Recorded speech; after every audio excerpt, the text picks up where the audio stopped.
Hello and welcome to the Tavern Chat Podcast.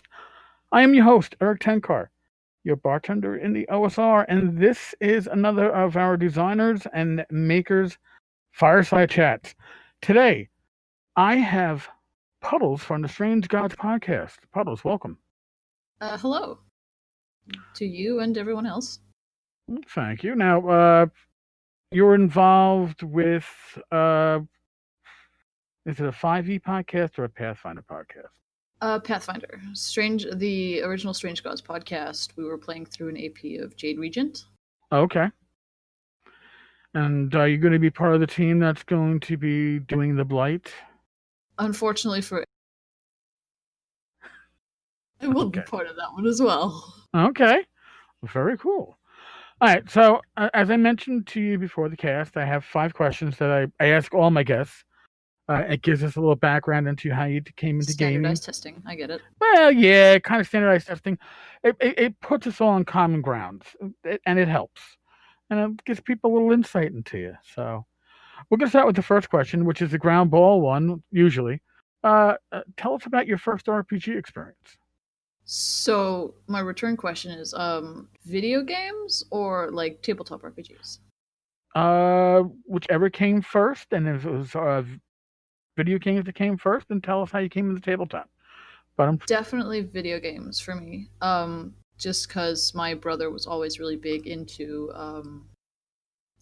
video games like PlayStation, Xbox, and so on. And I would never actually want to play, but I'd just sit there and watch him play as if watching a movie. And then eventually we both got the DS Lights, and we played Pokemon on that. Okay. So long. So that was essentially my childhood. And when I was 19, 20-ish, somewhere around that tender young age, not very far from now, I did an exchange to the US for a year. So I went to live in the US for a year, and that's where I met Bear, who's also in the Strange Gods podcast. And he's the one who actually introduced me to Pathfinder. Was the first tabletop RPG. I was completely shit. I had no idea what to do. I just sat in a tree, essentially, the first game. And then the GM kept asking me, Puddles, what are you going to do? And I'm like, I'm sitting here 5 minutes later, Puddles, what are you doing? I don't know. I'm sitting here in this tree. I like this tree. I'm friends with the tree, okay? I'm hugging the tree. I'm a tree hugger. It's safe. It is safe, and I was supposedly watching the action going on in town. I had no idea what to do, but it turned out okay, and here I am today.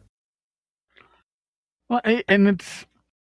I don't think I've asked anybody that question and had them go, I don't remember. Everybody remembers that first session. I remember the first session in that I was shit at it, as in I had no idea what to do. I was very confused about whatever was going on. I had my character sheet in front of me. I kept like glancing over at my friend, being like, what's this? What is that? I felt like I was interrupting the flow of the game every 2 minutes, but I can't remember like the precise what actually happened. Just me and my tree. The tree I remember. I was very close friends with that tree.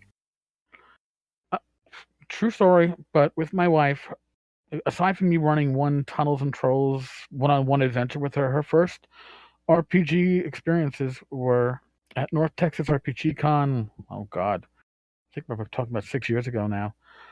And kind of, but when I was scheduling us for games, I was like, you know what? I'm going to schedule her first game. I knew the GM, Tim Schneider, but I go, he's running an old game system called Time Master. I know it because I owned it back in the 80s, but it was not hugely popular. I go, dollars to donuts. Most of the people at the table, because he's billing it as beginner friendly, won't have any experience with the system besides us. And you know what? I was right. And that was great because it meant that Rach was no more disadvantaged than everybody else. It was more, tell the DM what you want to do, and he'll tell you what you need to do to resolve it or figure out if you were successful. And I was glad that, and with my wife's case, that was a great experience for her because she wasn't intimidated by people having knowledge of rules that she didn't know. Right, yeah, and other people were like not afraid of doing anything, and then you're just like, oh, she was doing like a half Nelson wrestling move on some 4-armed alien creature, my mouth is dropping open because I'm like, how the hell? And because it was just pure imagination. Yeah. She wasn't And then, constrained. if everyone's beginner, then you're not like constrained so much by the rules because nobody knows the rules. So rules are Right. more suggestive when you're a beginner. Right, especially when you're coming into the hobby, it is awkward to be put into the middle of a bunch of experienced gamers with rules that they know without referencing, and you don't even know enough how to reference the rules. Right. I've been there, and it is. It's like trying to ride a bike, and they just put you on the bike without training wheels, going downhill and no brakes, and you're like, It's like trying to ride a bike, but the wheels are already going, and you have to Yeah. figure out when to put your feet on the pedals. But they keep hitting your ankles, and it hurts. It really there you go. hurts. So, all right. Well, I'm glad that you were able to hang out in that tree and stick around afterwards. At least that worked. that was it ended up being a very good campaign. We never finished it, but fun story. At one point, my character put on a cursed ring that I think someone cast detect magic on it, and like they said, "Oh, it's magic," and I did not wait for the rest of the explanation. I just put it on. So DM got to hijack my character, and I went around eating children for like a day. That was good stuff. I regret nothing. I was never found out either. Just like, Oh, nice. Eating children. Kids have been disappearing. I was like, oh, really? I can't imagine what that's going to be. Can't imagine what happened with that. Whoops. Oh, was that a finger? A blood flavored burp. Whoops. Yeah, Not me. I have no idea what you're talking about, but they would have been better as a little barbecue sauce, maybe. I don't know. It's good times. Honestly, the vast majority of campaigns that I have played in over my way too many years of gaming, the vast majority never came to a conclusion. They either faded out or we did the good old, hey, let's try something else for the next 2 weeks, and then 4 months later you're still playing something else. That can be kind of annoying though, especially when you're a completionist, like who wants to get all the Pokemon, and you're just like, but I don't like the end of the AP. It's right there. It's like 25 sessions away. Don't you want to hang on a little bit longer? Half a year, maybe, please. Well, I want to know what happens. Well, then you have the other way too, where it's like, okay, we just killed 5 out of 6 of the player characters. Yeah, we might want to take a break. That's a fair point. Done that. As long as it's not your own PC that's dead. Yeah, as long as you're the one that's like standing like, I was supposed to be part of that combat. Oh no, I was in the other room taking I was reading. Yeah, I had to go to the bathroom behind this very handily placed tree. They didn't see me. No, you guys were all dead. How did that happen? Yeah. Wow, those combat rounds went real quickly. I'm sorry I missed it. Or it's like, that's the one, or the session that I've had that happen where you miss a session and you come back the next week. I was like, what happened? We're all dead. You're joking, right? No, we're all dead. That actually happened to me really recently in a 5e campaign. I missed one session. I come back and I'm just like, what happened, guys? And they're like, TPK. And I'm like, what? What? And they told me my own character died, apparently as a joke, so I was really upset, built a whole new character. I got really great stats though, so I'm happy about that. Okay. And then they're like, so where's Bithia, your old character? And I'm like, you fucking told me she was dead, bitch! And like, well, she wasn't dead. She'd been left behind, but anyway, I made a new character. We all made new characters. Still a little salty about that one. Slightly salty. Just a wee bit. Yeah, I wouldn't. Slightly. I'm just a wee bit angry, but I can handle it. I didn't have to make a whole new fucking character. Even though I do kind of like my new character. She's good.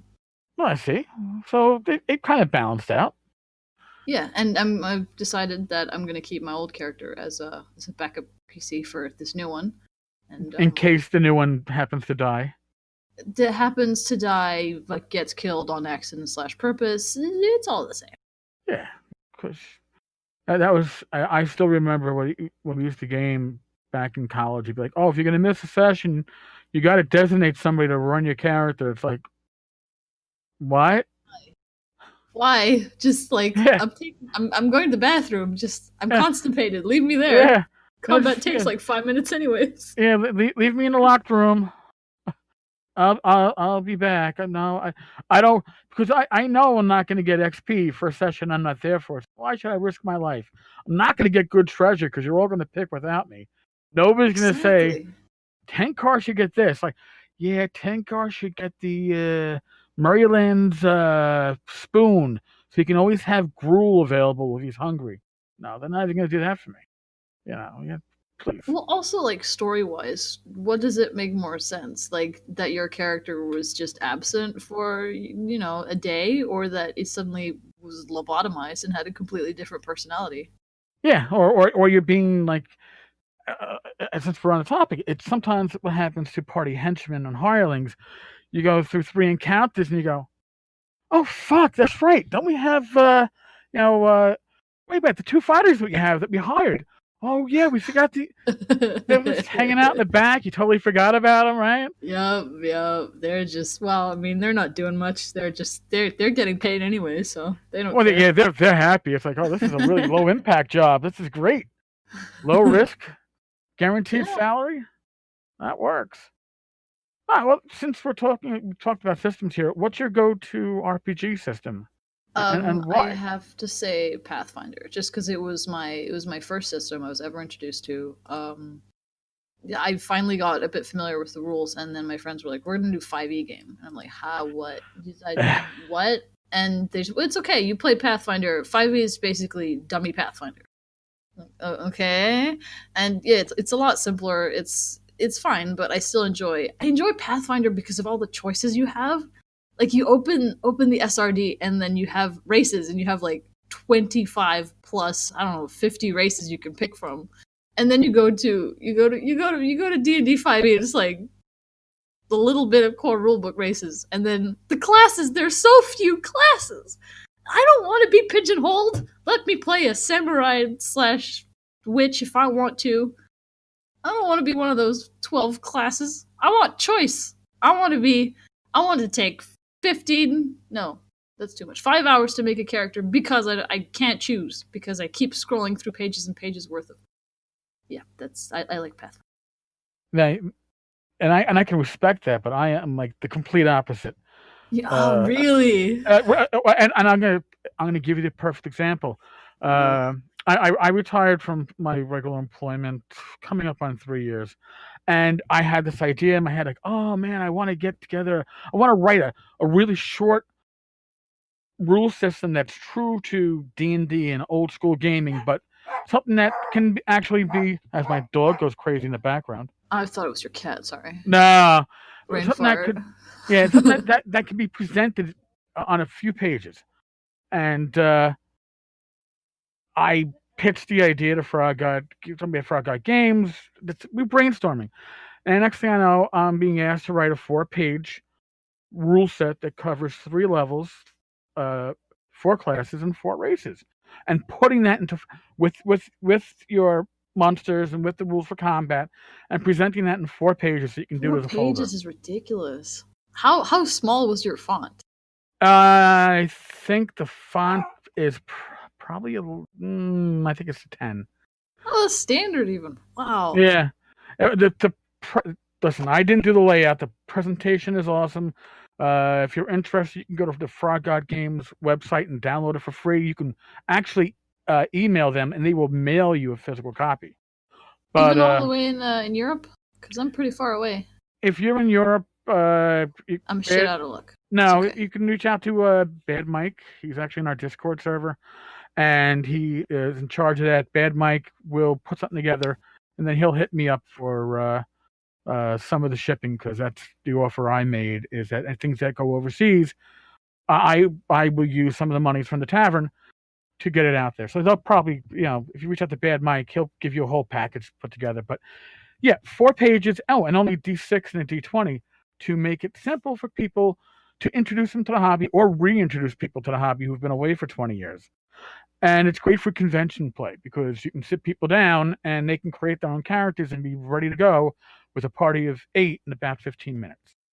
How good is it for like kids? Because I've been wanting to get my little brother, the smaller one. He's like about 8, 9, just turned 9 actually. I've been wanting to get him into some sort of RPG because like I keep telling him these stories and like, when can I play? And I'm like, Pathfinder is not good for you, buddy. Yeah, my niece is 8, and I wrote this. She was just short of her 6th birthday, and I showed it to her when I got my my early author's copy, and she looked at it and she went, "Uncle, this is D&D for me, right?" And I looked at her and I went, "Yeah, pretty much."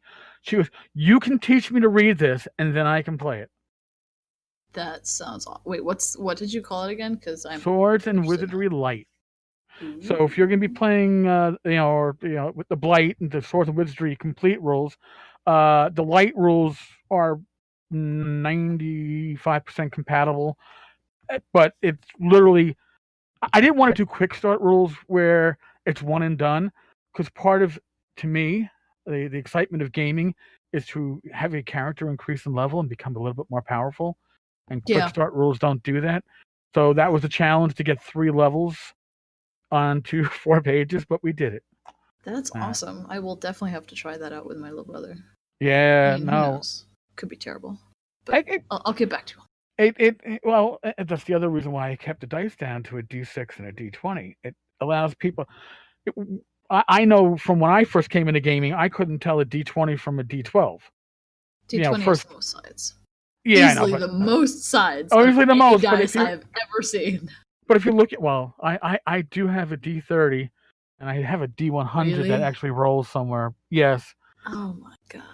But it really makes it, a quick glance. I can see the D6, I can see the D20, and boom, you go. But yeah, I'm happy with it. And as I mentioned to you before the show about how my attention span sometimes is limited when it comes to creativity, 4 pages of rules is about the perfect size for me to have to put together and write. If I had to write a full, 128-page rule book, we'd be waiting another 7 years. So that worked out okay. Which, by the way, I know this is going a bit off topic, but you mentioned your attention span's gone for. Is that only with like visual stuff or audio as well? Because I imagine like if you're running a 4-hour-long game, your audio attention span must be quite still long, right? Yeah, it's my audio attention span is better, but like if I even found out, because I'm good one-on-one when we do these interviews, but I was in a panel recorded, I guess, a week ago on Friday night, and I actually found myself at one point realizing, and I was part of the conversation. Oh my god, I just zoned out for like 15 seconds, no idea what was being said. I got to refocus myself. Whoops. And that's that's part of some of the mental rewiring that chemo did in my case. Like when you're going through chemo, like the one thing they tell you is like, you might, besides the hair loss, you might get chemo brain. Sorry for the hair loss. I didn't have. I lost like eyebrows and body hair everywhere, but the hair on the top of my head thinned, but it stayed. I bought hats expecting I could use them. I didn't have a chance to use them. But I mean, I'm pretty sure wearing a hat does not mean you have to be completely bald. No, but I was just kind of like, I was ready to embrace it. I don't think wearing hats is embracing your baldness, though. No, I still have a head of hair, but when you're losing it for chemo, you're like, and it's like, oh, I didn't. Yeah, fair enough. But you talk about chemo brain. I'm like, what the hell is chemo brain? It's like, oh, you're gonna be like short-term memory, very forgetful. I'm like, and then. Yeah, short-term memory, like when you leave your house and go back 3 times to make sure you lock the door. Oh my god, that's the worst. Oh, it's one of the few times I was actually stopped by the police when I went back to my door twice to make sure it was locked. Didn't see the unmarked. Is this your house? Yeah, unmarked patrol car. Yo, buddy, come here. I'm like, oh. Do you want to lock my door for me? Because what are you doing? What are you doing over there? I live there. Really? I had to pull out my ID. I'm like, yeah, I live there. Oh my gosh. Wow. Dude, I'm just very forgetful at the moment. I just couldn't remember if I locked the door. That must have been so surreal, though. It was. It was bizarre. But like I said, that in the end, my brain became more creative, but less able to focus in a lot of ways. So, Do yeah, you consider the trade-off like not worth it? I guess because cancer's a horrible fucking thing to have. But I mean, if you could have your pre-chemo brain back, would you take it? I don't know if I'd be doing this if that was the case. Mm. No, it's weird, but this, the creativity, whether all aspects Tavern, whether it's the podcast, the blog, the Discord community, I am into all the stuff, and that is part of my rewiring. Mm-hmm. But yeah, it means that instead of reading a novel a week, I'm down to maybe 2 novels a year if I'm lucky. But I still do a lot of reading. But it's just put another way, before chemo, I hated short stories. Could not stand reading a short story. I don't want the story done 30, 45 minutes after I start reading it. I want something that's going to last me for a day or two of heavy reading or a week of. And now I'm like, oh man, I dig short stories. I get that though. Well, I mean, both sides. I used to hate short stories as well because like you have no time to develop any sort of plot whatsoever. Right. But then you find like a couple good short stories, and it's just you admire the prose so much because they can get across their points in fewer words, and they don't need 3 chapters to tell you, oh, the main character's in love with this person. You're right, and that's, I appreciate it now, and I appreciate the fact that when I look at it, I go, all right, you know what? I can focus for 45 minutes and keep it going. And I'm wondering, since we're talking about this, I'm also wondering if maybe my inability to read novels for the most part is because once I take that break, I wonder how much of it I'm actually retaining in between my reading sessions. Oh, yeah. That's an idea, too. I didn't even think about that until now. So, interesting. Go Yeah, figure. I suppose, the short-term memory loss. Well, at least the sketchier memory. Sketchier, yeah. So, and to some extent, that's it's still there. Not as bad as it was when I was actually having chemo, but I'll still have those moments where. But now I'm like, I'm damn well sure I locked the door. I'm not going to go back and check. See, that's the difference now. It's like if I come back and all the animals are out in front of the house, okay, then. Do they not run away? Freedom. No, my girl, my cat Ashley, she wants to hang out on the front porch, but she's nervous, so she'll hang out there if I sit out there with her. The Dachshund is like, hey, squirrel. So yeah, she thinks that if you're trying to bring her back, like you're trying to grab her, it's a game.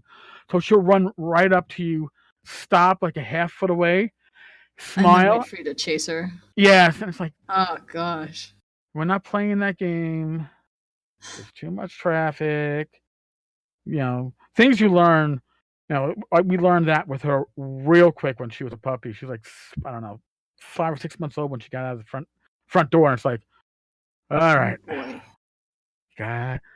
Now we have her like fenced in, which means that now you have to remember there's gates up between certain rooms. It's like in the middle of the night, you're like, oh fuck. There go my toes again. Shit, she got in. She got in. Yeah, code red. Go, get the damn dog. We've had that problem up in the Poconos when we go on vacation because it's much easier for her to get out of the house we use up in the Poconos. And chasing her, she thinks that the backyard and the trees that like edge the property are places for her to hide and run through. And she's a long-haired dachshund. So when you catch her at the end, it's just like, oh my God, I'm going to spend little burrs and everything else that you're finding like 2 weeks later. It's like, oh, where the heck? Still missed one in your ear. It's like, geez. It's like glitter. It never goes away. Yeah. So, yeah, we again, you learn after you've chased the dog around for, I don't know, close to half an hour and she thinks the most fun she's ever had, and you only catch her because she's exhausted. It's just like, she's like, okay, Daddy, I'm done. Yeah, I'm panting. How you feeling? I've been running around in my bare feet, Oh my God, no, not bare feet on the outside. I can't. Oh yeah, no, I do not have near the calluses to stomach that. Shoes all the way. Thank you, civilization. Yeah, I don't have the calluses for that either. It was not good, but it was the okay. The dog's out. Yeah, I got to be right on top of that, don't I? Okay, you got to go out without thinking, which meant shoes. Oh, man. But you love her anyways, right? Oh, they're both awesome. Yes. And they both interact with each other. Sometimes the cat coming into the dog space will announce herself before hopping over the gate. I don't know why she announces herself, because all that means is the dog has to come running up to the gate, and then they got to play that game where they stalk each other, kind of like who's gonna come over, who's gonna get who. Do they get along? They get along, but they have like my cat will do that, like that Chinese hand motion. Have you seen like those like Chinese toy cats with that one paw that kind of goes back up and down like on like a spring? She'll do that through the gate in between the two rooms, with one that separates my little office area from the main bedroom. She'll do that at the dog, and the dog will poke her face so she can almost get hit. And it's like, two are idiots. Yeah, basically. But it's cute to watch, and they would never hurt each other, but it's always a power play. Aww. So I have to say, one of my favorite things to see pictures of is animals of different species, not even playing, just sleeping together, and that just tugs at my heartstrings. Like puppies and kittens in a big pile together. Aww. Well, when we got Donka, our miniature dachshund,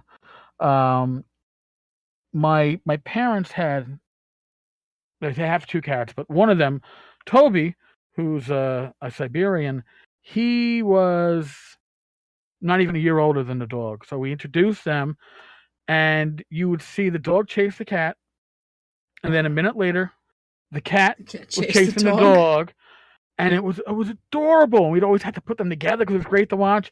And then, after 2 months, Toby was like, "Yeah, now I'm too old for this. I'm not gonna." Aww. I was like, "Oh," because the dog would still. My entertainment's all gone. Now I have to get cable. Yeah, Donk is a permanent puppy. I'm sure when she's 15 years old, as opposed to nearly 5, she'll be doing the same thing she's doing now, thinking she's a cat, jumping on furniture. So. Wow, I just looked up Siberian cats. They're gorgeous.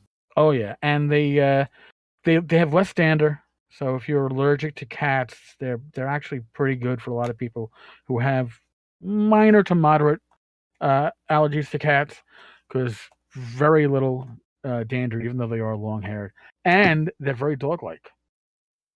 But why would I want a cat that's dog-like when I can have a cat that's cat-like? It's the best of all the worlds. But they're talkative, and they'll meet you at the door when you come home. And they bond to their person. So they're a little bit.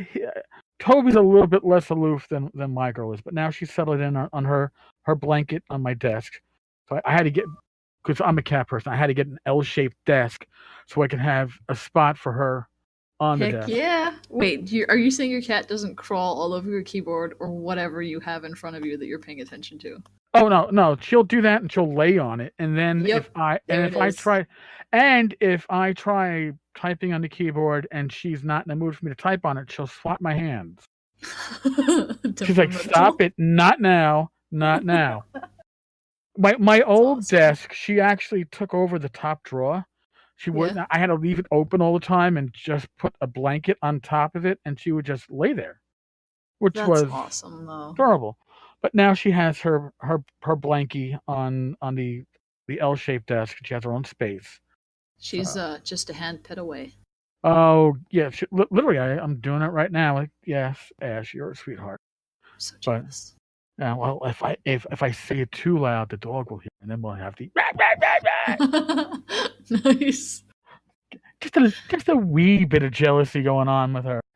Not a huge amount, but all right. So now the next question I have for you. I you know what? I already know the answer to this one. Oh no. I was gonna no, because you're a fan of Pathfinder because of all the options, and this question goes back to basic D&D. Mm-hmm. The question is race as class, where some of your, like, if you were a dwarf, you were just a dwarf, which had fighting man abilities, and some racial abilities, but there was no dwarven cleric, there was no dwarven thief. I mean, All, you know.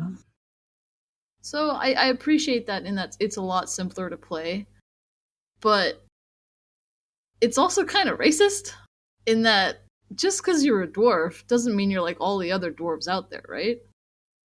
And it's just, I don't know. I feel like because in Swords and Swords in our Swords and Wizardry podcast, my dwarf is one who likes to crochet, and he just keeps knitting needles and crochet hooks on him all the time because I thought that was the like most polar opposite of what a dwarf would ever do. And Hey. that's just, I love those kind of contrasts. So yeah, racist class, I'm not that big of a fan. That's fine. By the way, with the crochet, that means you always have improvised weapons available too.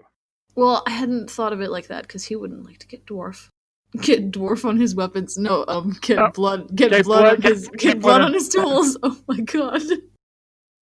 No, I wouldn't want in the throat. But if you have to, at least what? I gotta check my weapons at the door, but I have crochet hooks. They're fine. Yeah, like they go past TSA. They can go past the bouncer. Yeah. I might have sharpened them a little bit. They might. Oh my god, no. Not use Jerry in a way. Not allowed. Not good. All right, so let's move on to the fourth question. I've been keeping count. Okay, where do you stand on save or die? I think it's hilarious when it happens to other people and they fail because that might be the most honest. That's the most honest answer I think I've gotten yet. But happening to me, save or die. Well, it's a lot of anticipation, and if you pass it, it's an amazing feeling. If you fail, of course, it's like gut wrenching. But it's that like depth of emotion that it brings. That's I do kind of love that. It's like a roller coaster. Like, am I gonna pass? Am I gonna fail?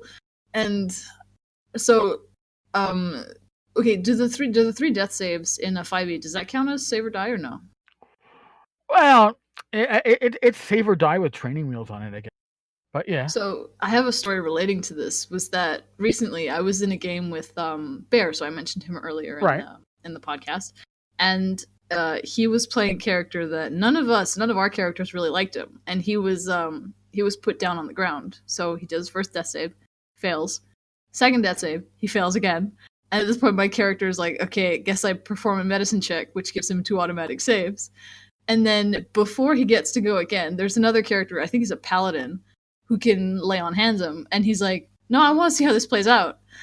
And then we have the healer, who's an NPC, and the GM's like, okay, I'm going to heal him. And then both me and the paladin are like, no.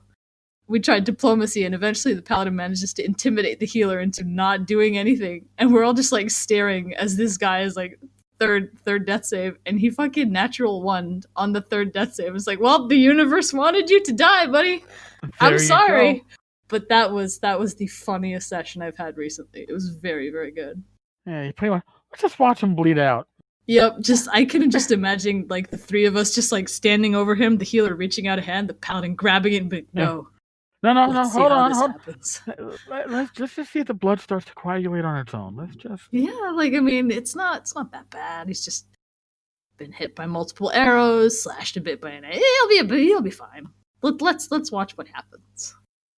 That was good stuff. I enjoyed that. But save or die. So, save or die, if you don't know that it is a save or die. So essentially, like, for example, you fall into a trap, you fail the reflex save to have the damage. If you don't know that the damage can kill you, I think that's kind of like, because it doesn't give you that emotional rush if you don't know that you have a possible risk of death, like, right in that second. Right. So if the GM tells you, okay, you better fucking save this, or your character's, like, gonna die, if he says that, then it's I think it's so much better, just because, like, you have all the adrenaline. It's like, do I want to lose this character or not? And generally speaking, we don't want to lose our characters. We get attached to them, right? Well, I mean, sometimes you make a shitty character that's just been a dick to everyone. Oh, and you well, kind of want him to die just because. I actually made a character that's suicidal. He tried to kill himself multiple times, and the other character's like, no, stop.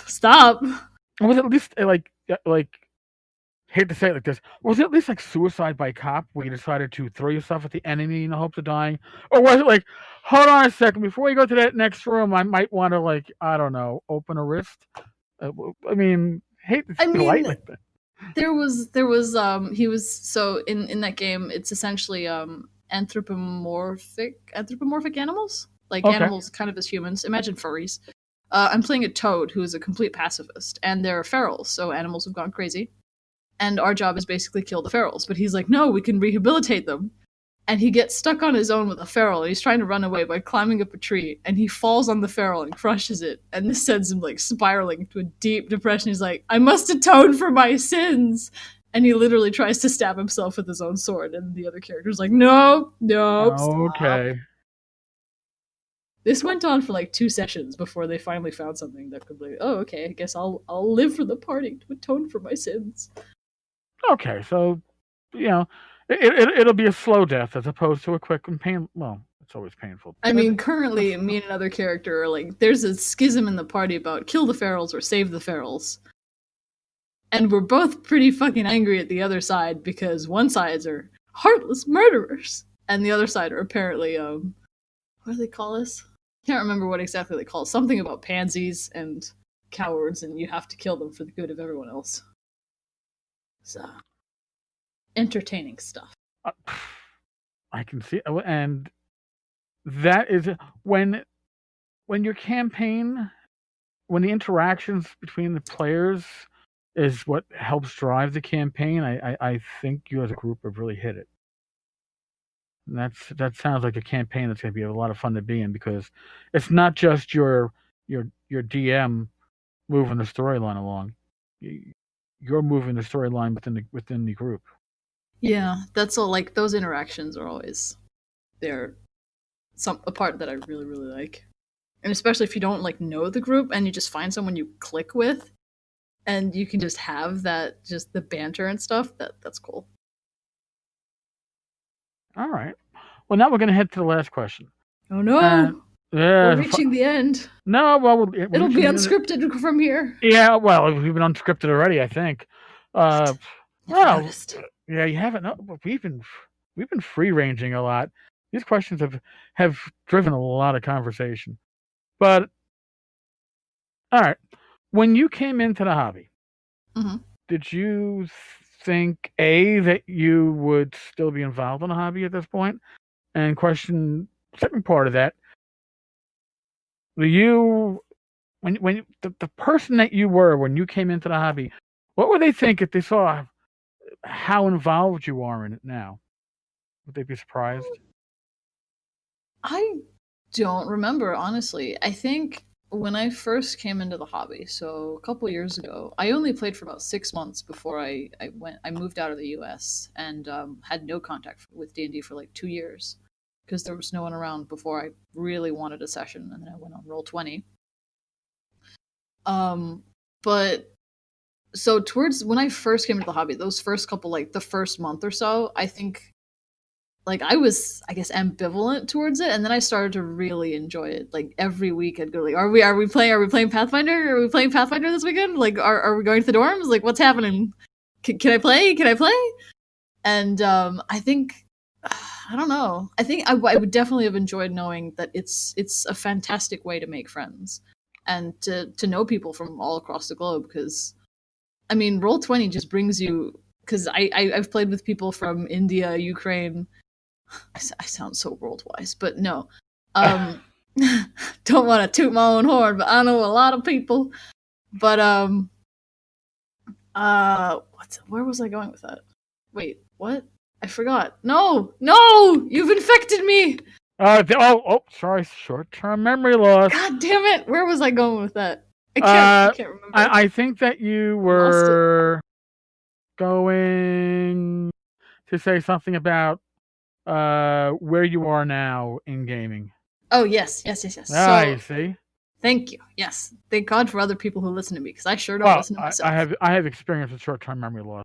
There you go. It's such a great way to make friends.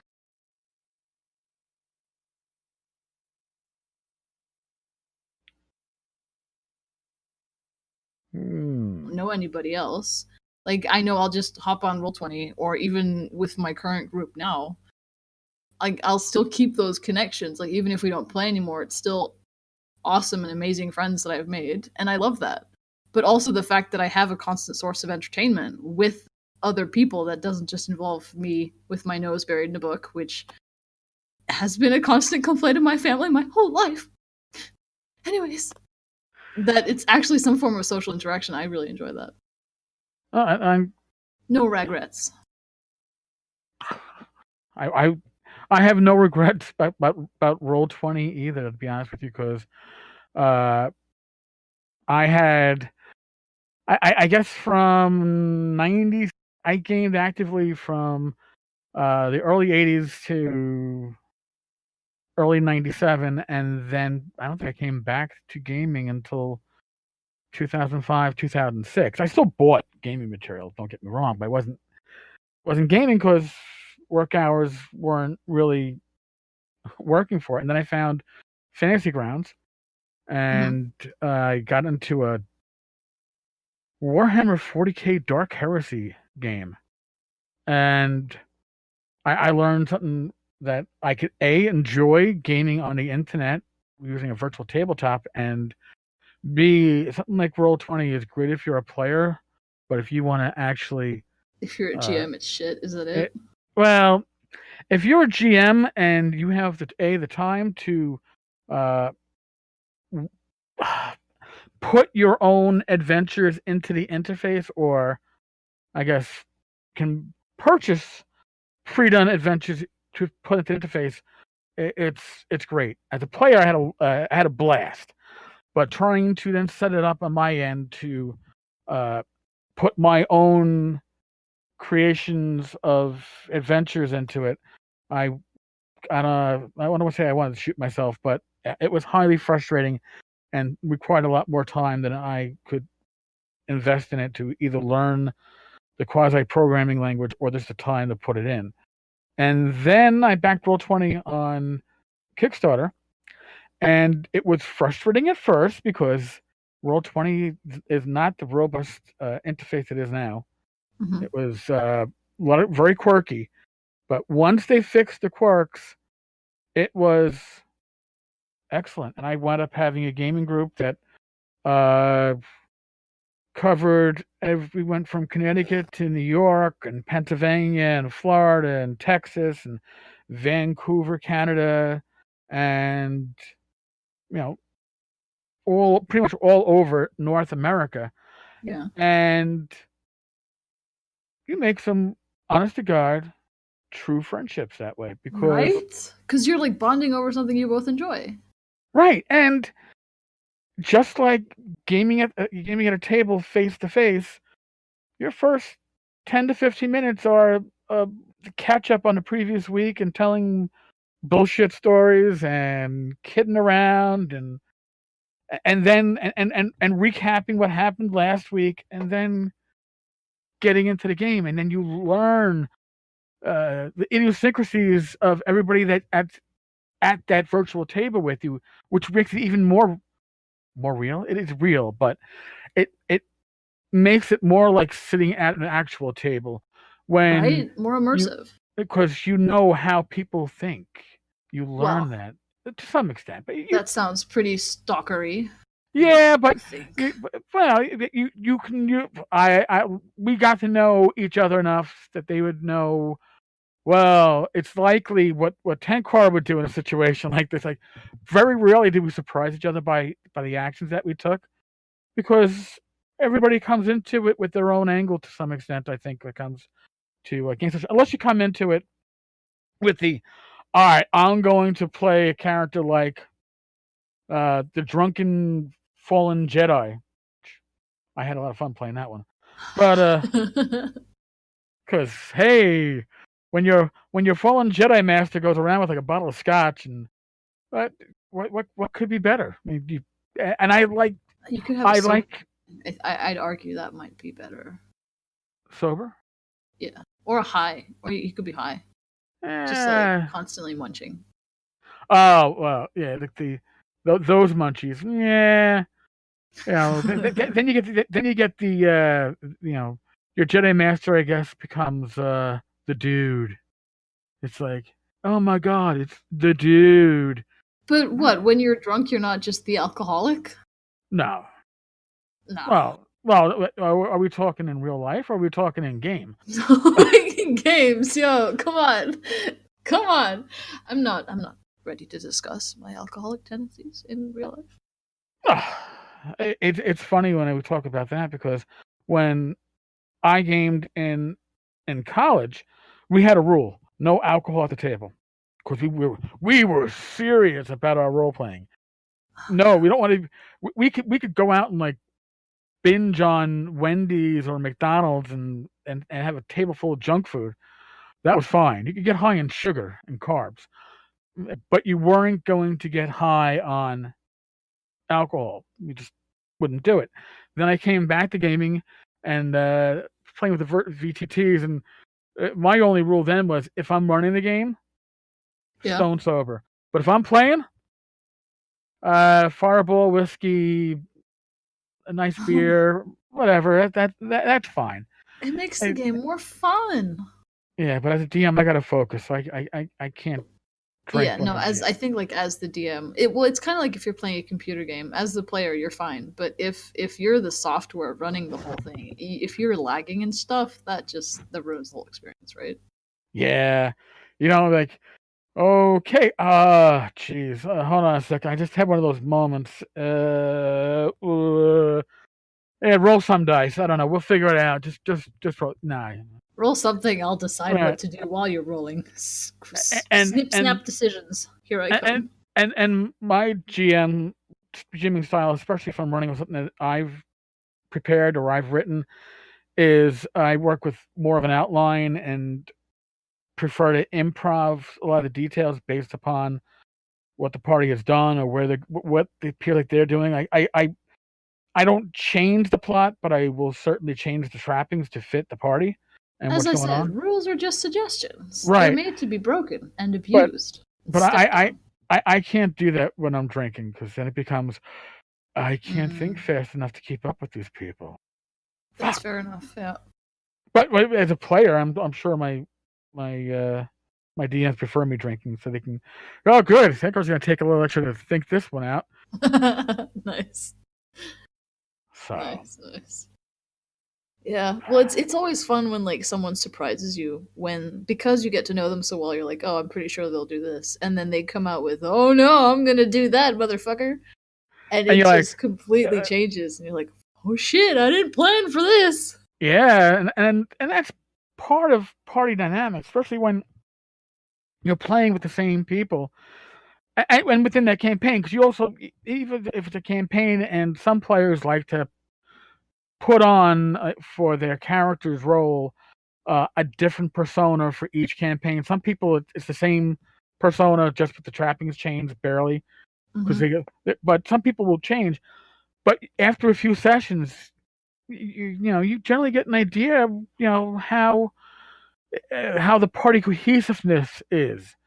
And if somebody's playing an impulsive character, you generally know the impulsive one. And when they do something that isn't impulsive and they hang back, you're like, wait a minute. Yeah, well, wait a minute. This is not normal.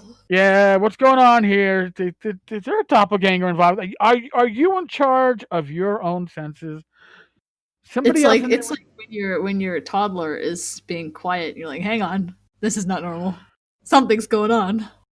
Oh, it's like when my wife isn't snoring at night and I wake up and went, is she breathing? Is she breathing? Oh no. That's slightly different than where I went with my analogy. But because you expect a certain pattern, and when the pattern isn't there, it stops your pattern. Yeah. And you're like, But you gotta adapt your pattern, right? Because You like being unpredictable. Can't be the same thing. Well, it depends. I'm predictable when it comes to my desserts. You can pretty much you have your favorite stuff. You don't have your favorite stuff. You have Well, you have your favorite stuff, but you got to keep also having like at least a day or two where you keep changing, right? Because otherwise, how will you get to taste all the different desserts? True. There's always that chance that somebody might be right. Like, man, you might really love that, double brownie, double chocolate pudding cake. Oh my gosh. Wait, okay, you had me until pudding. Like, Well, you completely lost me at pudding cake. pudding. I was so interested. Double brownie, double chocolate pudding. Wait, what? Yeah, all right. So take out the pudding, and you got to make chocolate chips with chocolate chunks. Keep the with peanut moist butter out of it. Center. With the moist center. Oh my gosh. Well, that's where you get that hint of pudding to make it moist. But yeah. No! Stop bringing the pudding back in. Leave the pudding out of it. The pudding and the Jello should always stay out. Oh, in my opinion. the Jello's only good if you got to be in like a liquid diet, and I've got other preferences for liquid diets that are a bit more adult in nature. So yeah. Okay, yeah. I see where that's going. Yeah, it just wouldn't be Jello. But so now, when would the new podcast be releasing?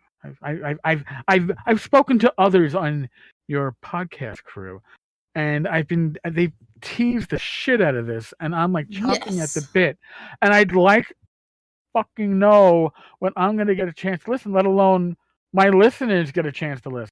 Well, I'm about to disappoint you again. I don't know. Son of a... Well, like, because we keep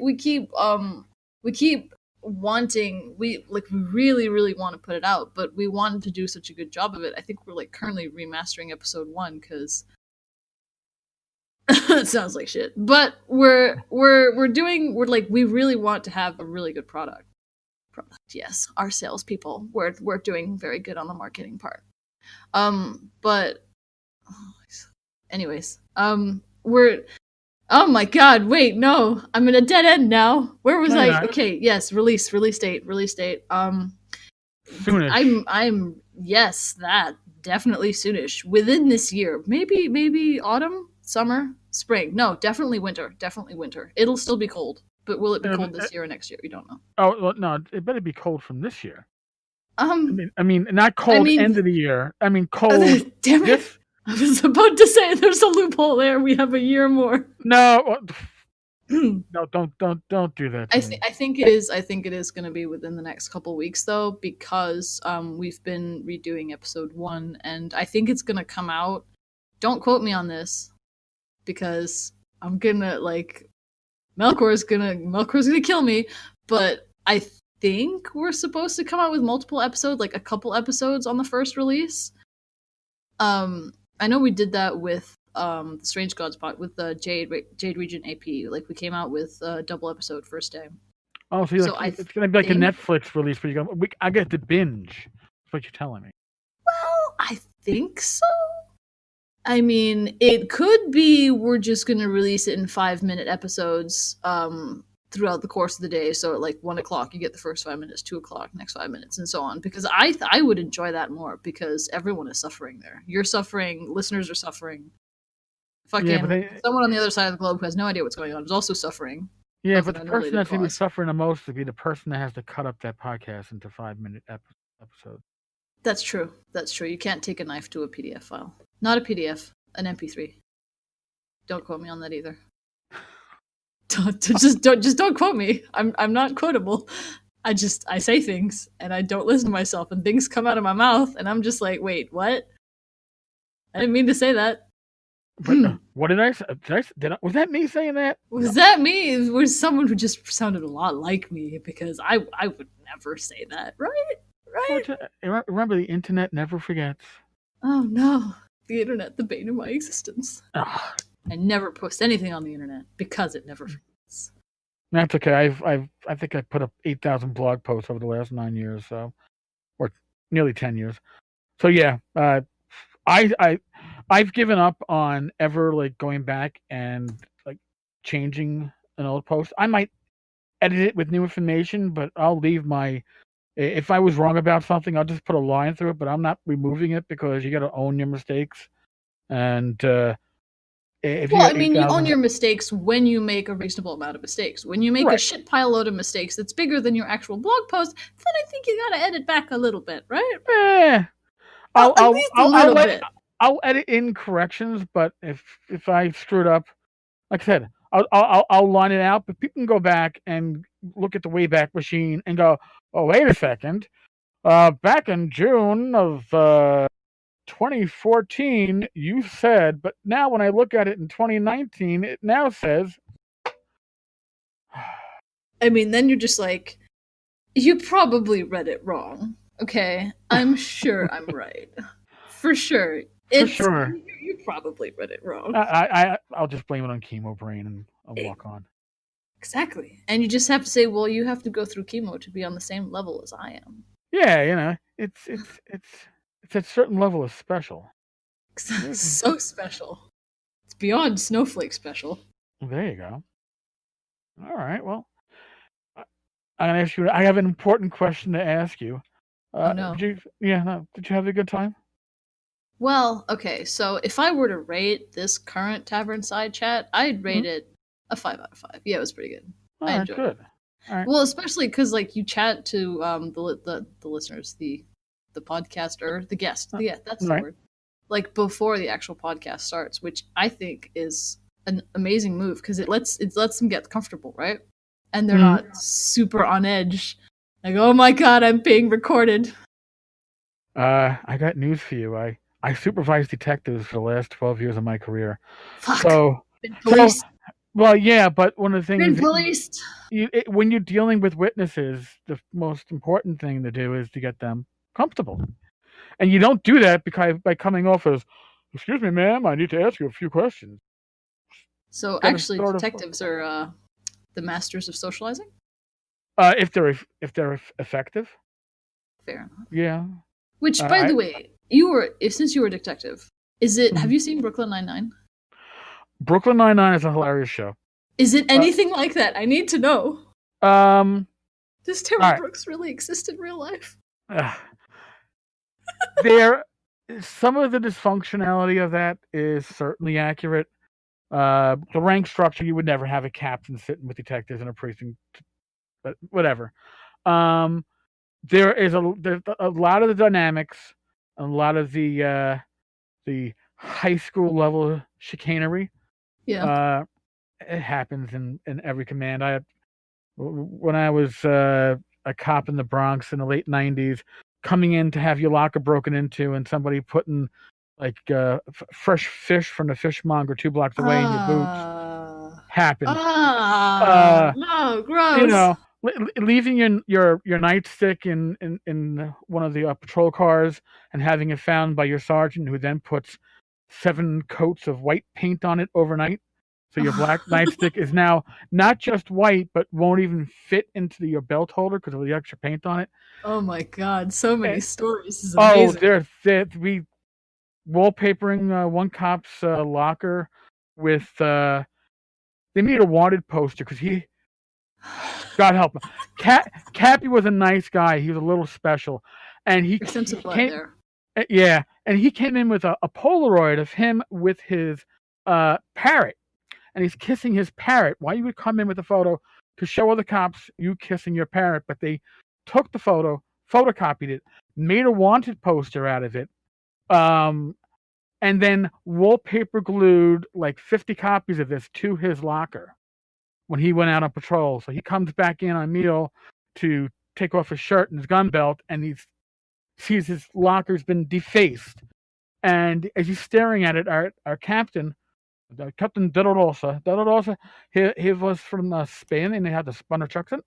And he walks through and he sees this locker defaced with these photos of Cappy kissing his bird, and he just goes, "Officer Capetta, yeah, Captain, you have a nice bird, but I don't think it needs to be all over your locker." And he walks away. Oh my god! Yes. I was just like, damn, that's a captain that understands what's going on in his command and how we deal with stuff like that. But yeah, nice. That is awesome. That's hilarious. But if you want to watch a show that really is my experience probably about 90 or 95% accurate to how a detective squad actually runs. Dennis Leary from Rescue Me. Oh God, now I'm having a brain fart and name the show he did before that. It lasted only one season. You know what? I can't remember the name of the damn show, but it was by Dennis Leary. So if you look Dennis Leary up, The Job. Sorry, my wife's in the background correcting me. Like The Job. The Job is on spot with how detective squads in the NYPD were running, at least at the turn of the century, around late 90s, early 2000s. Amazing. Is it, what kind of genre is it? Like comedy or it's a comedy without a laugh track.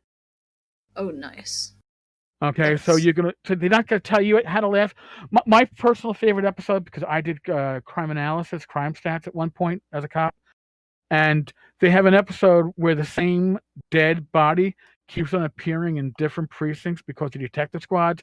It happened like on a corner of 3 precincts, and they keep moving the body to another corner so it belongs to another command. We don't want to deal with this. This is your problem, not us. This is your problem, yes. And I things like that, the little things, spot on, really spot on. So he did a great job with that series. Wait, what's it called again? The Job. Oh, The Job. The Job, because the NYPD we refer to, we're not just police officers. We're on the job because I guess to us there's no other job but the NYPD. I don't know, but it's called The Job. But then we call ambulances buses. So do you ever shorten NYPD to NIPD? No. NIPD? Oh, no, come on! Oh, why not? It's right there. No, no. Stop. Nipped. Nah. It's nipped. I can't even say it. I've been retired for 3 years. I couldn't NIPTA. It's NIPTA in the bud. No, you see, you nipped it in the bud. Nice. Yeah, it doesn't quite do it. But then you could like walk up at a crime scene and be like, "Hands up, we're about to nip you." Yeah.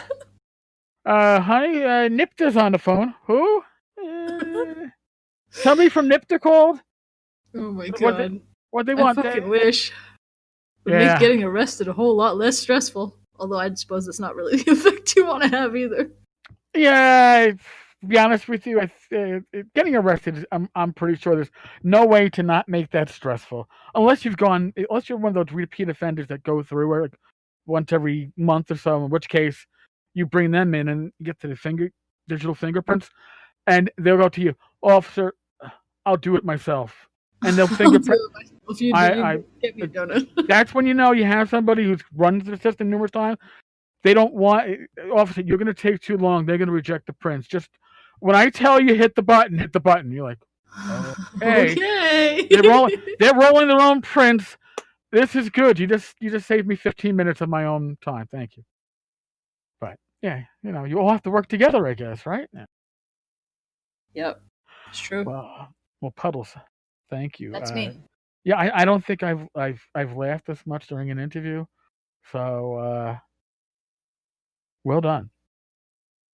It's just my overflowing personality. This is a good ad for our podcast. Listen to us, because we're so much better than Tenkar's Fireside Chat. Oh my god, I'm so sorry. I regretted that as soon as it came out of my mouth. Wait, listen, I can guarantee that you're certainly better produced. Okay, I told you my use. I'm going to use Audacity to put this together in the end, and all I do is I take the 2 voice channels, drop them in, and say export. I don't want to. I'm not going to go through and lower my breathing where I come through, or dim the dog's barking. It all stays. I'm a one-man show. Well, I guess like if you've got a lot of background noise, it would be a lot harder. Like one of our main requirements doesn't have to be super strict, because by the way, I wanted to clear that up. The gurgling sound you heard earlier in the podcast, I don't have a blob monster here. It's just my sink. that when I have a sink in the room, and then whenever someone else uses the plumbing in the house, it makes that noise. I actually thought it was like a food compact. It's like, oh my, okay, somebody's grinding something in the background, but that's okay. Just clear that up. I don't keep a flying spaghetti monster in my room for my own entertainment, although I wish I could. Listen, like I said, I have the dachshund, and she doubles as a doorbell because I may not hear it, but she certainly does every time. It's nice enough to announce it. Well, nice. That's like you never miss the mailman.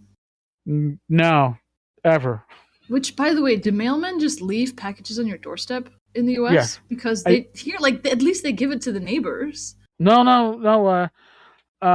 Most packages. Well, here's the way it works. At least with the postal service, they will leave a package unless it requires a signature. If it requires a signature, they'll leave you a card, and then you have to make your lazy ass to the post office, where there's probably no parking and long lines. I hate. But also, requiring a signature also costs more money.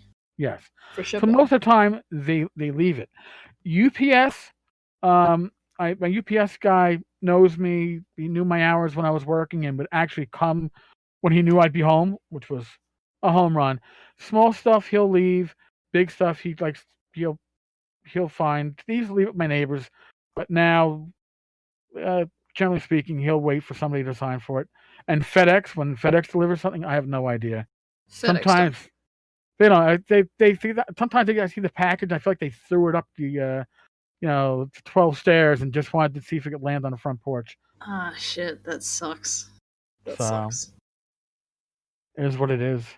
Yeah, well, because I've seen so many of those front door cameras of people running off with packages, and they all say this was filmed in the U.S. It's like, why don't you just give it to the neighbors? The neighbors, well, I mean, possibly you could never get them back because they hid it in their sex dungeon, but at least it would encourage neighborly interaction.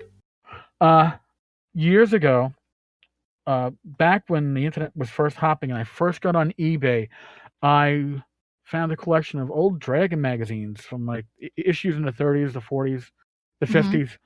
So I bid on it. I won it. And my father had a camera because he didn't like people dumping garbage in front of the house. So he was one of the first people I ever knew have a security camera hooked up to a VCR. And he told me, he goes, oh yeah, I heard this big loud bang on the front porch. And he goes, and I couldn't figure out what it was. I go out there and I see this your box addressed to you. He goes, and then I go and I replay the video. And he goes, and I see the postal truck double parked. The guy comes out and throws the box from the sidewalk up the 12 stairs onto the, it's actually 6 stairs, a landing, 6 stairs, porch, threw it the whole way. So yeah, we have. I'm not going to say it's all. If you work for the postal service, not a blanket comment, but there are a few reasons I think why U.S. Postal Service have people that used to go postal.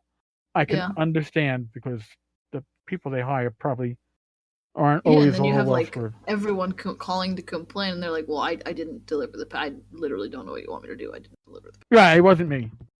Well, who wasn't me? Sorry, got the song stuck in my head. Every time there's a music festival near my house, that's the first song that comes on, so I know it by heart now. Wasn't me. Yep. I mean, she saw me on the counter, but it still wasn't me. Yeah. Oh my god. Now I'm flashing back to that. Right? It's a catchy song, and they play it so many times. Oh god.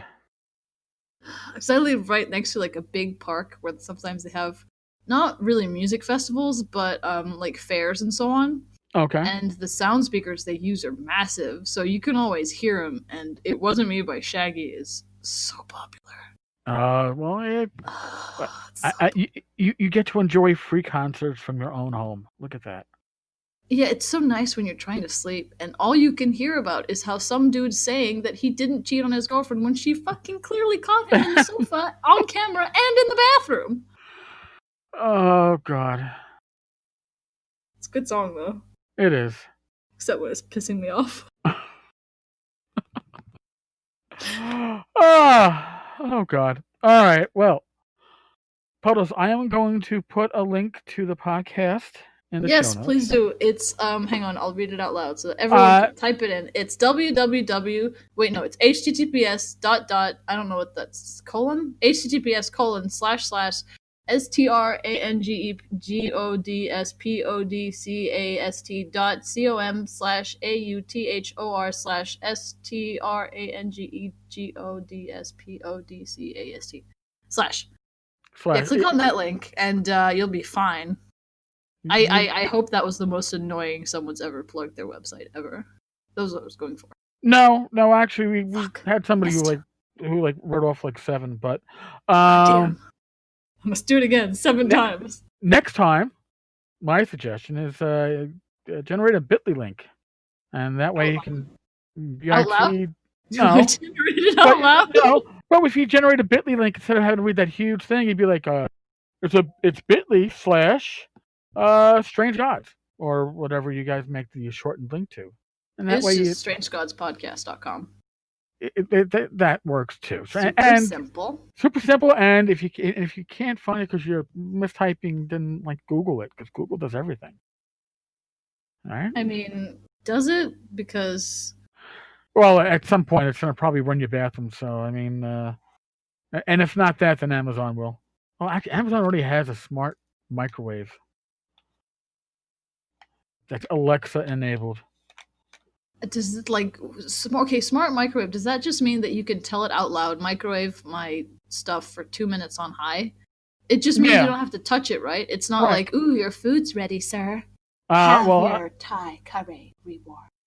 Or I guess you can put your microwavable popcorn in there, and then when you're about to drive home from work, go on your phone and go, okay, Alexa, microwave my popcorn. I should ask my son. He's out in Salt Lake City, and I sent him an Alexa-enabled microwave as when he moved out there, and I was like, I know you like your popcorn. Here's your microwave. Have fun. I hadn't thought of that you could just microwave something, put it in there and then set it to. Well, what if your wife or your kids takes it out and then you're like, microwave my popcorn, and Alexa's like, I don't have any popcorn for you, sir. It's like, no, my popcorn. God, it's like, what happened? It to be ready and waiting. Alexa would probably burn it anyway if you weren't watching. I can never microwave popcorn without standing on top of it. You microwave your popcorn? I cook it on the stove. Old stuff. Actually, yeah, but I don't do it on the stove. I don't do the bagged microwave popcorn. I've got one of these collapsible rubbery things, and put a little oil in, put my popcorn in, and then I use my little flavors. Fancy. Yeah, I used to have an air popper, but that just got really messy when you try to melt the butter into it. Well, are you supposed to melt the butter into the popcorn once it's in the bowl, not in the popper? Yeah, well, they had the butter melter as the popcorn was coming out. This and this. And now, of course, that was probably back in the 90s, but yeah, I use my microwave for that. I don't really cook much. Microwaves are love. Microwaves are life. Yeah. I use it for that and for breakfast foods, mostly. Why would you re-microwave breakfast foods, though? Like eggs and bacon?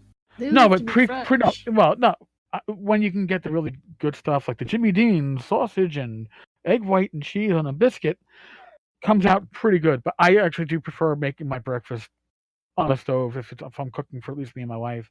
If I'm cooking for myself, I'm like a bowl of cereal guy, because I like to do the omelets with the peppers and the onions and. Oh my god, that sounds so good! I want that. Yeah, my niece is like, Uncle, I'm coming over this weekend. Are you gonna make omelets? I'm like, yes. Then in the morning, Shannon, you want omelets? No. Yeah. What? No, you have to have the omelet. I'm offended for you. I want a fucking omelet. I can't make an omelet for shit. I can make scrambled eggs, and I can scramble the hell out of them.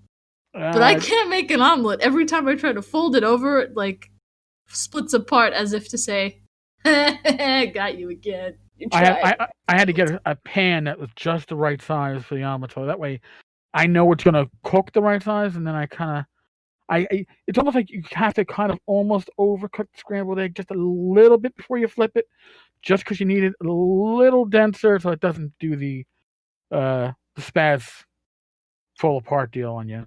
And then you're like, yeah, the omelet's kind of like now scrambled eggs with peppers and bacon. Yeah, I mean, as soon as it fails, you just poke it 20 more times, move it around a bit, and yeah, you've got scrambled eggs. Like, I totally did this on purpose. Didn't mean to do an omelet at all. Scrambled eggs all the way. And then your laughter turns to sobs because you know you're a failure. Talking about my son, that was a Chris coming on. Ooh, does he want an omelet? Could you mail me an omelet? Because they'll deliver to my neighbors. They won't toss it on my porch. Well, if they toss on your porch, that's going to be a real mess anyway. Exactly, but they won't do that here because we're a civilized country. We don't need this freedom you guys are always on about. Oh, overrated. New York City, I don't know how much freedom we actually have anyway, but we have a city government like to be like, you know, to daddy everybody. Be a parent. Donka, relax, young lady. Uh-huh. What are you saying? Is this breaking news? Yeah, breaking news. The cat got out again. Oh no, the cat's still on her beddy blanket. The plan has been foiled. Well, listen, I told you that we would wind up doing like a hex crawl or free ranging at the end, and we have. Is the free ranging a reference to eggs? Because I really want an omelet now. No, well, damn it! You're tempting me now too. Yeah, but, omelets all the way. Oh yes, I wanted to say this. If you don't have like the bacon oil splatters on your hand that burn your hand, it's not real bacon. You can't cook it in the oven to be like safe or whatever. No, you risk your hands with the splatter. Must have the splatter. That's the sign of real bacon. You sound like my niece. I have strange opinions. Yes, no, my niece loves correct. She loves bacon, and it has to be pan fried, or else it's not good. Like, okay, all the way. Well, how can I say this besides saying thank you? This was I mean, you awesome... can say thank you. It's all right. Well, here we go. Thank you. And by the way, I'm unsatisfied. Say that again. I'm gonna let you know that we have now reached the longest interview or fireside chat that I have done. Awesome. Let's keep going for another half hour so that nobody ever beats my record. Oh no! I'll probably bring Skeeter Green back, and Skeeter will decide to do for 3 hours. He was the first one to break an hour. Yeah. Oh, the problem with Skeeter is that I've known Skeeter for years, and we're good friends. And Skeeter will go off on I don't know what kind of tangents. The 5 questions that I asked you took him nearly 50 minutes to finish answering. So I was like, "Wow, we don't have much time left, then, did we, Skeet? Oh, let's keep on talking." I'm like, oh. But seriously, I'm looking forward to the podcast. I'm a Swords and Wizardry player, game master. I own the Blight. It is. Oh boy, we're gonna ruin it for you. No, because the Blight we're gonna ruin it. You can't ruin a Blight because the Blight is. It's something that when I was reading it, I had to take it in bits and pieces because it's heavy. It's dark, but like, what's the word I'm looking for? Like really well done dark, where it all fits together and comes out like a really coherent piece of dark fantasy. It's great. I'm gonna really enjoy listening to you all go through that. So. Well, I sincerely hope we don't ruin it for you, because, I mean... You can't. Trust me. We break everything we touch, or at least I do. It's just me. You didn't break this episode. You did fine. You'd be surprised. You'll find out it has the lowest listener count ever, and you'll say, she was right. You chose the right month, man. We've, like, every day, we've been, like, double or triple our usual average. January was good, but February has been amazing. So you're good, man. You're gonna probably have like 100 downloads before the day is done. Nice, strange publicity for the Gods podcast. Listen to the strange podcast on the Gods forum. It's godly publicity and podcastedness all the way. Yep, do that. We're cool. There you go. That was my really jumbled ad. It just makes it more legit, more real. It is. It's unscripted. Hashtag unscripted. Hashtag no facials. Wait, no, wait, not facials. What are they called? Hashtag no filters. I forget what that was called. All right, so this is the first time I'm turning red on the podcast. Thank you very much. I really appreciate that. Oh God. There's the first time can I get including facials. Can I get a drum roll, please? Oh God. You know what? Before either one of us gets we're beyond free ranging now. I think we're circling the drain at this point. If you get any worse. I mean, are you saying we haven't already gone down the drain? Because no, we haven't. But man, we certainly are heading there. Yeah, or something. Maybe we're getting a little punchy. I don't know. Are we going clockwise or wait? Are you in the top hemisphere, right? Yes. Oh, we're going the same way then. Is that clockwise or anti-clockwise? Why is it called anti-clockwise? Are they like against the clockwise movement? No, it's counterclockwise. It's like anti-fascism. It's anti-clockwise. Oh, is it not anti-clockwise? No, it's counterclockwise. It's counterclockwise. Fuck, my life has been a lie. There you go. God damn. And I'm the one who had to break it to you. I'm really sorry. I apologize for that. I feel so betrayed. I'm gonna need therapy after this. Well, if you were in the States, my wife's a social worker. I'm sure we could direct you, but sorry, you're on the other side. Yep. All right. Between us. Puddles. Again. Yes, that's me. Thank you. Oh my God, this is one of the ones that I'm like, maybe I should listen to it before I put up. Oh no! Don't edit anything. Leave it all. No, it's all staying. It's all staying because it's gonna. If I don't get a bunch of voicemails after this one, something's. Oh boy!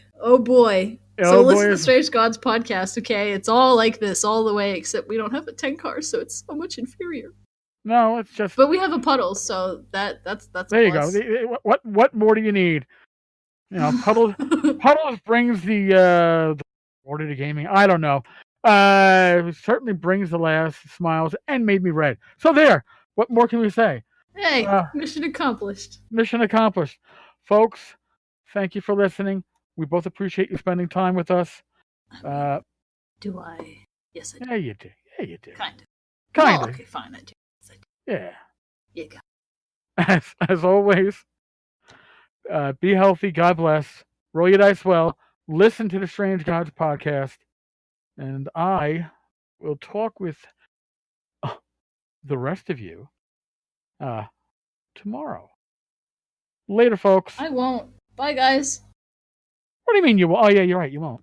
Do you want me to come back on? Nah, it would be funny. All right. Later. We're out.